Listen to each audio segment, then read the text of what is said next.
Are you a woman of faith who is struggling to navigate your current season of life?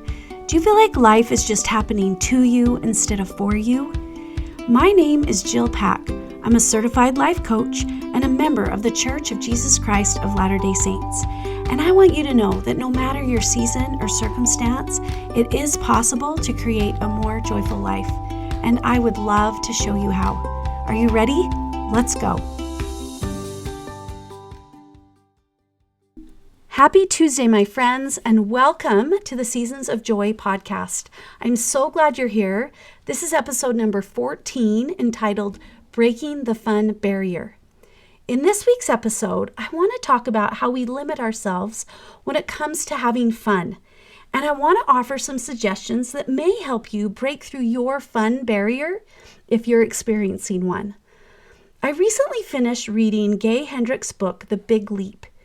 In his book, he talks about this pattern that he has noticed and the one problem that he sees holding us back. He refers to it as the upper limit problem. On each of our journey to becoming our best selves, we have created our own unique glass ceiling. This is a barrier that we've created that keeps us from growing in all areas of our lives and prevents us from reaching our full potential, prevents us from experiencing life the best we can. He teaches this simple pattern, which is we enjoy a period of feeling really good, and then we do something or believe something that messes it up. We create a limited tolerance for feeling good. When we hit our upper limit, we may manufacture thoughts that make us feel bad. But even bigger than that, though, we have a limited tolerance for life going well in general. When we hit our upper limit, we do something that brings us back down within the bounds of our limited tolerance. And this stops our positive forward momentum. We actually sabotage ourselves when we hit that imaginary upper limit that we've placed on ourselves, and we lessen the amount of fun and happiness that we are able to experience. This got me thinking of an experience that I had about 10 years ago. My husband and I went on an anniversary trip to Italy. It was our 20th anniversary, and we were going to go see most of southern Italy because that's where he had served his LDS mission, and he had such a great love for the people and the places there, and we were going to spend 2 weeks exploring, connecting, and just having fun. And that's what we did. We had a fabulous time. It was wonderful. But something interesting happened after we got home. After we got home, we actually there was some tension. We were disagreeing more. There was this distance that we were creating between us. We actually entered a pretty dark place in our marriage. Now, it didn't last long. It was about a month where we just were off. And the connection that we had both been feeling was suddenly turning into disconnection. Why? And I have thought and reflected on this experience quite a few times and have asked myself that question. Why? It was so fascinating to watch. Just shifting to a totally different experience on the trip and coming home.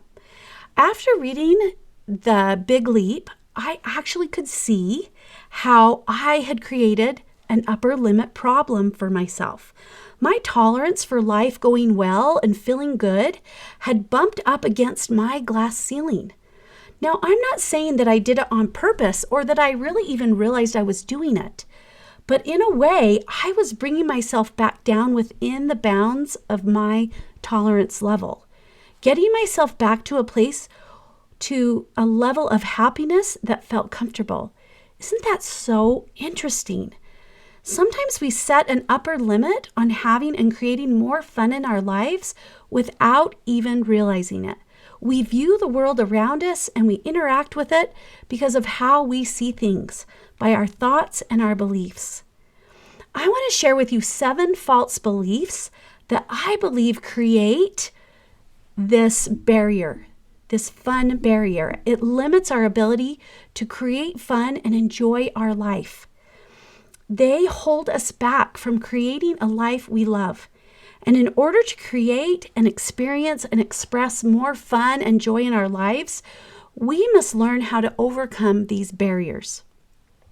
And there are 7 false beliefs that I believe make up the barrier that is what I'm calling the fun barrier. Number 1, the false belief that we are fundamentally flawed, believing we are essentially bad and bad people can't have fun. Number 2, the false belief that by having fun, we are being disloyal to others in our life because they are struggling. Number 3, the false belief that we are a burden in the world. By diminishing ourselves, we become less of a burden to the world. Number 4, the false belief that we must dim the brilliance of our light so that we don't outshine others. Number 5, the false belief that it is important to get things right and that we can't have fun if we are too busy, if it's too hard, or if it's too frustrating. Number 6, the false belief that our abilities, intelligence, talents, and personality are just fixed traits, and we only have so much of these. Number 7, the false belief that fun doesn't really matter. It isn't necessary.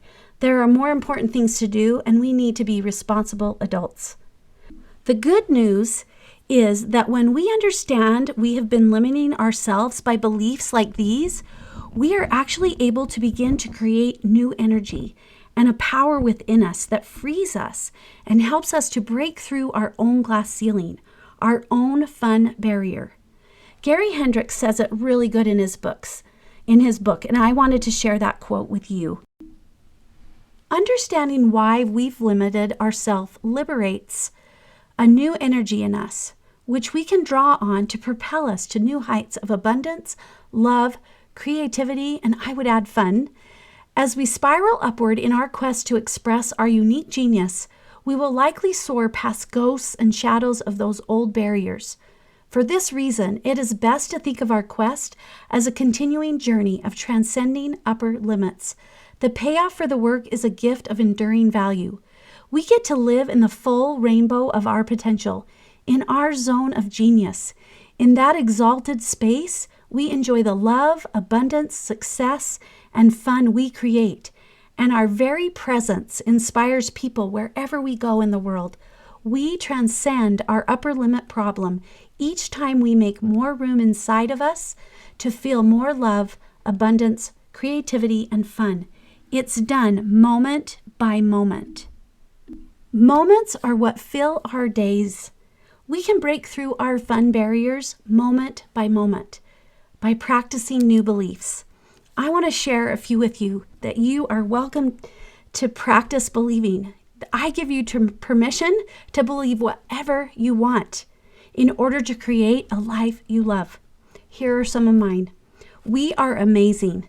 We are not our choices, our jobs, the role we play, our thoughts, our feelings, or actions. We are born with value and worth. We don't earn it. We can't help others by choosing not to have fun. By being miserable and not enjoying ourselves does not in any way help someone else that is struggling. We are here to add our light to the world. We are unique and wonderful. Variety is the spice of life. You and I are needed in this world right now at this time to offer our unique qualities, talents, abilities, and gifts. Dimming our light doesn't add more light to others. The more we share and shine our light, the more light we bring to the world to shine on everyone. We are dynamic beings. We are designed to evolve, to learn, to grow. And part of this includes making mistakes. It isn't about getting it all right. It's about evolving and experiencing life, experiencing the dynamic of being human, experiencing all the emotions. Mistakes and trying are part of that growing. There is no such thing as failure, only learning. Growth comes outside of our comfort zone. There is great power in the word yet. We don't have it all figured out yet. We don't know what is possible yet, but it's sure going to be fun. And as we gain awareness of what our barriers are, We can bring our brain into balance and enter the fun zone. And we do this by understanding that fun is important and it isn't important. It's about finding the fun right where you are, here and now, and not having it needing to look a certain way. It isn't always about doing the most fun thing. It's about bringing the fun to what you are doing. Here are 10 suggestions that I want to offer you that may help you break through your fun barrier. Number 1, smile and laugh more. Number 2, decide what fun means to you. Number 3, make a list of small pleasures and try and do at least one of them a day. Number 4, make a list of things you've always wanted to try and make a goal of doing it. Number 5, set a goal to play more and schedule it into your day. Number 6, switch up your routine. Try doing something in a different way. Number 7, practice mindfulness. Be in the present moment. Feel what you are feeling. Notice. Be present. Number 8, look for ways to make work more fun. Number 9, dance or listen to music. And number 10, play with a child. George Bernard Shaw once said, "We don't stop playing because we grow old. We grow old because we stop playing." It's a little ironic as I've been writing and recording this episode. I have really bumped against my fun barrier the last couple of days. To-do lists, deadlines, responsibilities have come on the heels of grandkid fun. The beginning of this day started early and anxiety came along for the ride. I was believing that things were hard and that fun was not possible today. To be honest, I've pushed for this idea actually since yesterday with my grumpy attitude, settling in that there was going to be no fun. But something amazing happened. I paused this afternoon amongst all that I had going on, and I went to the local zoo and park with my daughter and my 2 grandchildren. I slowed down and I played. I swung, I don't know even how you say it. I swung in a swing higher than I have for a long time, and it was so fun. All the deadlines and the stresses slipped away. Now I'm back at creating for this deadline, but seeing the fun in it. Playing with children will definitely help you find the fun zone. Our lives are made up of moments. How do you want to spend yours? Thank you so much for listening. If you like what you hear, I would love it if you would share it with your friends and family and leave me a rating and review. If you'd like to learn more about what life coaching is, please schedule a free discovery call with me where we can work together through something that's causing you a problem. Just go to my website, seasons-coaching.com, and you can also find information about my Seasons of Joy one-on-one coaching program and my Seasons of Joy community. Have a joyful week, and I'll see you next time.